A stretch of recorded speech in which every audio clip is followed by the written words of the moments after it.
सर्वसामान्यांच्या हक्काचा आवाज जागर जनस्थान।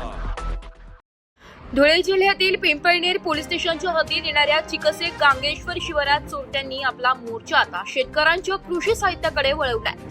पांझरा नदीच्या किनाऱ्यावर असलेल्या प्रकाश रुपला डांबरे, अक्षय प्रकाश डांबरे आणि अशोक बुधाजी डांबरे या 3 शेतकऱ्यांच्या इलेक्ट्रिक मोटारींमधील तांब्याच्या तारा अज्ञात चोरट्यांनी एकाच रात्रीत लंपस केल्याने खळबळ माजली आहे। ऐन पिकांना पाणी भरण्याच्या हंगामात हा प्रकार घडल्याने शेतकऱ्यांचे मोठे आर्थिक नुकसान झाले असून परिसरात भीतीचे सावट पसरले।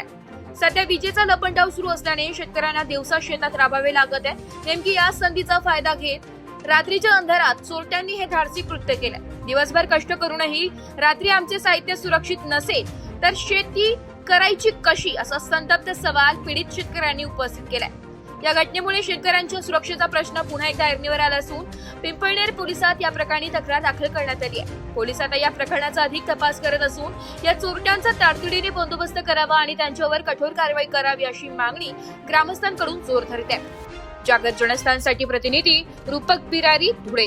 गावातील रहिवासी चिकसे गावात गांगेश्वर शिवारात माझं शेत आहे। वडिलांच्या नावे, वडिलांचं नाव प्रकाश रुपला डांबरे, तसेच माझ्या काकांचं शेत आहे अशोक बुधाजी डांबरे आणि काकाच्या मुलाचंही शेत आहे अक्षय सुखदेव डांबरे।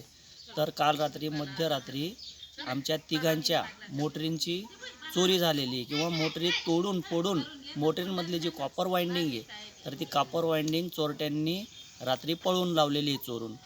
माझी मोटर 5 HP, त्याच्यानंतर काकांची मोटर 7.5 HP आणि काकाच्या मुलाची मोटर 5 HP।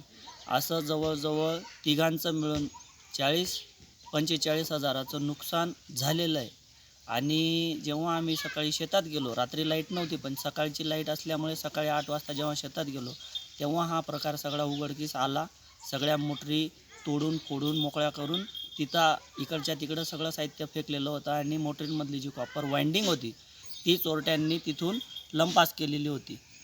तर हा सगळा प्रकार पाहिल्यानंतर आम्ही आज जवळजवळ 10-10:30च्या सुमारास पिंपळे पोलीस स्टेशनला तसा कायदेशीर अर्ज दिलेला आहे। पिंपळे पोलीस प्रशासनाने देखील आम्हाला आश्वासन दिलेलं आहे, परंतु हा जो प्रकार आहे हा परत वारंवार घडतो आहे। 6 महिन्यात 12 महिन्यात मोटरी चोरी जाणे, वायरी चोरी जाणे, तसेच स्टार्टर चोरी जाणे, असा हा जो प्रकार आहे हा परत घडतो आहे। आणि त्याच्यातनं शेतकरीला किंवा आम्हाला स्वतःला आमच्या शिवारामध्ये असलेल्या जितके पण शेतकरी आहेत प्रत्येकाला प्रत्येक वेळी आर्थिक, मानसिक आणि तसेच शेताचं देखील नुकसान होतं आहे। तर हा जो त्रास आहे, हा जो चोरट्यांकडनं असलेला आम्हाला मानसिक असेल, आर्थिक असेल जो त्रास आहे हा लवकरात लवकर थांबावा, याच्यावरती मोठी कठोर कारवाई करण्यात यावी आणि याच्यावरती पोलीस प्रशासनाने त्या चोरट्यांना पकडून खूप मोठी शिक्षा द्यावी की जेणेकरून पुन्हा हा प्रकार घडणार नाही। एवढी माझी पोलीस प्रशासनाकडनं खूप महत्त्वाची विनवणी।